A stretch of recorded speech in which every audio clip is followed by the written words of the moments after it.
All right, it is week 7, waiver wire. We've got a lot of options on the waiver wire this week, a lot of injuries, a lot of bye weeks, a lot of fill-ins you guys are going to need. To start off, we're going to go running backs and just check if Jeff Wilson is out there. I know he's owned in 54% of leagues, so he's probably rostered in your league, but if you're in a league without an IR slot, then somebody might not have been able to roster him, and in that case, he should be good to go soon, hopefully this week, and that offense is going to score a ton, so just make sure he's rostered. Just check really quick. But the guys who are less rostered, the San Francisco 49ers running backs, as McCaffrey is probably going to miss at least 1 week, Jordan Mason and Elijah Mitchell. Jordan Mason is a lot more highly available and honestly might be the better ad because Elijah Mitchell just cannot stay healthy. Even in games where the Niners go up by a lot and, a backup comes in or just a change of pace while McCaffrey takes a break, it's usually Jordan Mason just because he's more available to the team. Elijah Mitchell can't really stay healthy. He could be good to go next week, and both should probably be rostered as they do play the Vikings, and probably you can start both of them in a pinch. But to me, I lean Jordan Mason. Where do you go in those two running backs, Aaron? I prefer Jordan Mason as well, simply because Elijah Mitchell, like you said, just can't stay healthy. We've seen Jordan Mason play 2 weeks ago. He looked good in kind of garbage time, but he was efficient, 10 carries, 69 yards, pretty solid average and a touchdown. So we've seen him get it done with this team before. Elijah Mitchell, we've seen get it done. So I would still add him if you can. But, like you said, he just has not been able to stay healthy for really his entire career. Yeah, I agree with that. All right, you want to talk about Kareem Hunt? All right, so Kareem Hunt, it looks like the Browns are in a running back by committee, which is fine because they do run the ball a lot more than the majority of the teams. Kareem Hunt got the touchdown this week. I think that's kind of how you'll see it split between him and Jerome Ford. Whoever gets the touchdown between the two will have the better week, but both scored in double digits of fantasy points. So I think they're both, playable in a pinch. This is not someone that I would want to thrust into my lineup as an every week RB2 or anything like that. More so like a decent flex or, bye weeks. I think 6 teams are on bye this coming up week. So bye weeks plus injuries. I could see a lot of scenarios where you're having to just start somebody who might touch the ball 10 times. That would be Kareem Hunt, in my opinion. He's just someone that you can plug and play. Will get at least a certain number of touches, and they're on a good running offense. So you have worse options. Yeah, outside of Jeff Wilson, who we've talked about, he's one of the guys where if you don't need a running back this week, but you want to stash on your bench, I'm leaning for a guy like this over the fill-in guys that we're going to talk about a little more later in the running back section. Another guy, Latavius Murray, we really don't know how Damian Harris' injury is going to shake out. It looked bad. Obviously, you saw him get taken out in the ambulance, so really bad there.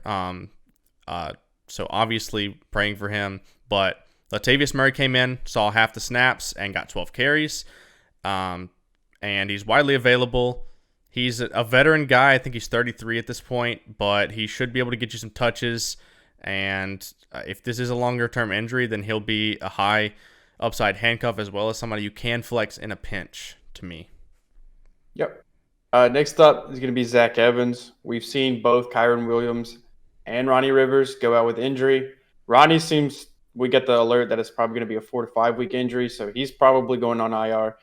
Kyron seems to be a little bit not as severe, but, with an ankle sprain, you still are likely to miss at least 1 or 2 games just because of how finicky they are. So Zach Evans is someone that needs to be rostered. I don't know what the expectation of him is, but as someone who may be alone in the backfield just getting touches, that's someone that needs to be on all rosters just because running backs getting touches are rare to find. Yeah, to me, I'm just putting him in here because it's for super deep leagues or super desperate situations because he's 5% rostered. So if those other guys are taken, then you might have to reach down to either him or the next guy we're going to talk about, Craig Reynolds, who's only 2% rostered on Sleeper, which surprised me, but it's another desperation play. We saw David Montgomery miss week 3, and he really didn't do much with his opportunity, but again, I think he's a guy who will see some touches. Jahmyr Gibbs is trending in the right direction, so he's probably going to split and won't see a significant amount of work. But to me, he's a guy who can always get a goal line carry.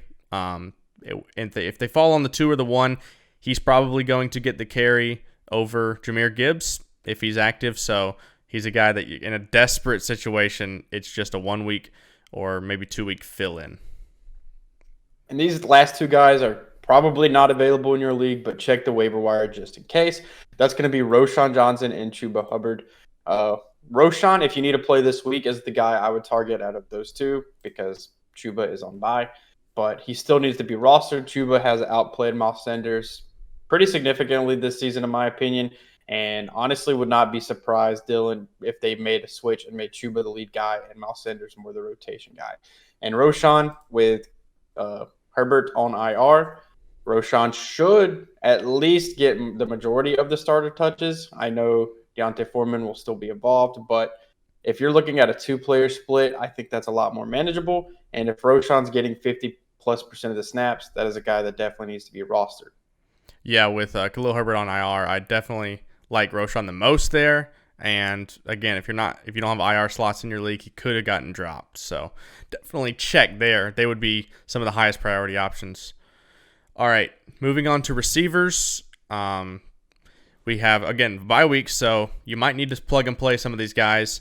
Starting off, Josh Downs, who's gotten it done for fantasy the past few weeks. He didn't have a lot of yards, only about 20 yards this week, which isn't great, but we saw a lot of passing volume with Gardner Minshew, and he did get the touchdown, so he did it for fantasy. And then the past 2 weeks before that, he's been getting targeted a decent amount, and that includes with Gardner Minshew. So he threw for over 300 yards. Didn't look great, but, they might be behind a lot, and they might be slinging the ball a lot. So they're probably going to be in sort of a passing script, and Josh Downs is a third-round rookie. So I imagine that he should only continue to get better and establish himself more in that offense as the year goes on. I think he's pretty good to flex for a PPR league.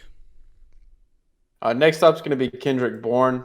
This is his second game out of 6 to hit 11 or more targets, which is very solid. The Patriots are just not good, honestly. They are trash. So I could see them having to be in a lot of pass-happy game scripts, playing from behind. They're having to get the ball out quick because their offensive line can't block anything.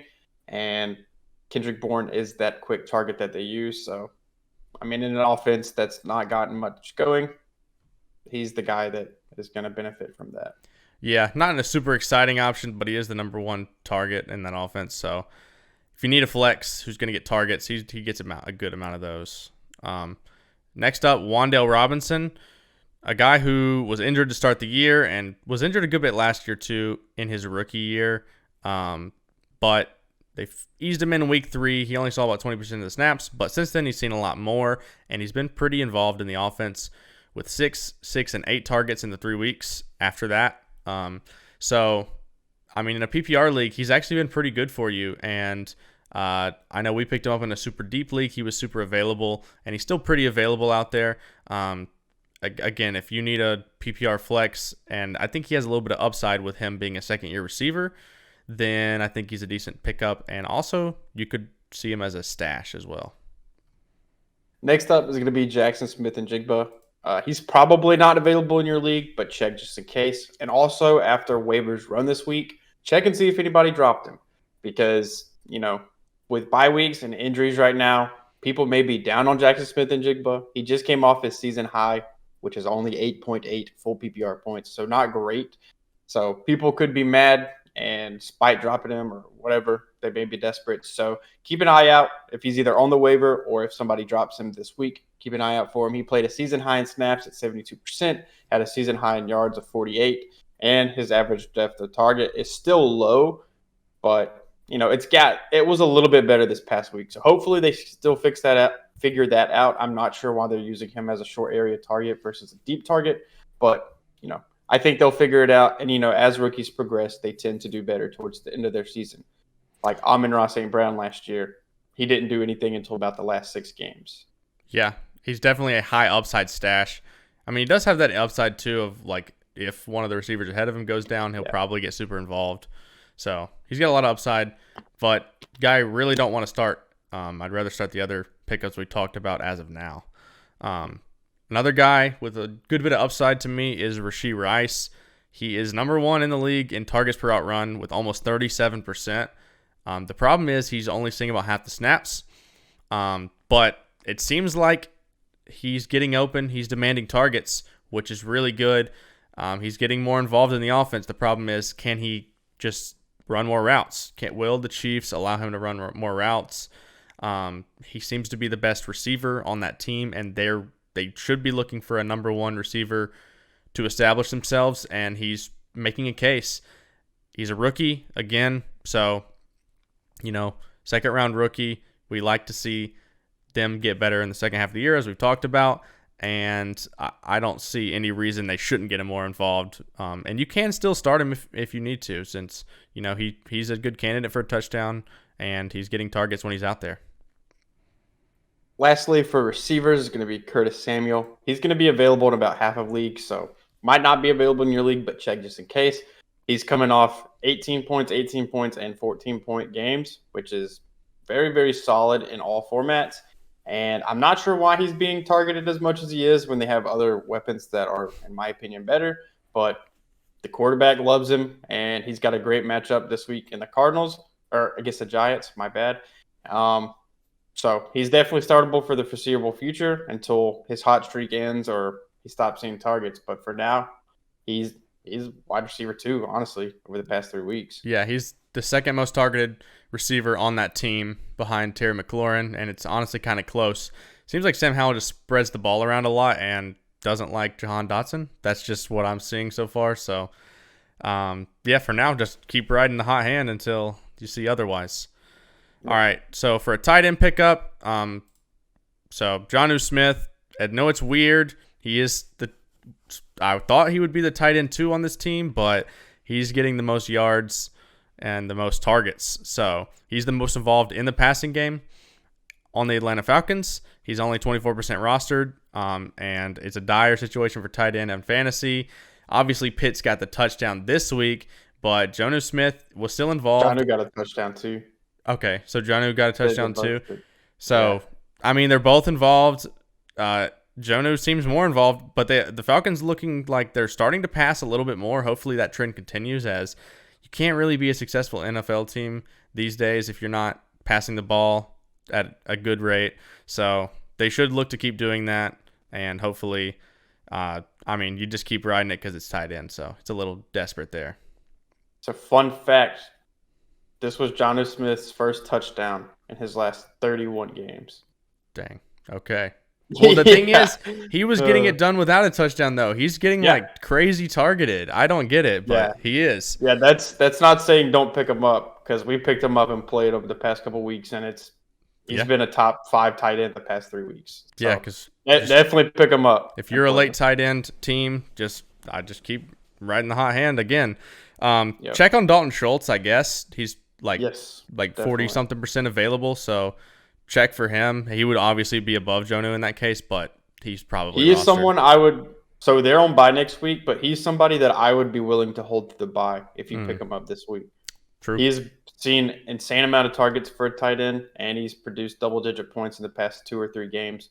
And I just like what I'm seeing from that offense. He has a really good quarterback. Stroud's been money, and if he's going to stay involved in the red zone, which it looks like he is, then I think he's definitely worth the add and hold. Yep.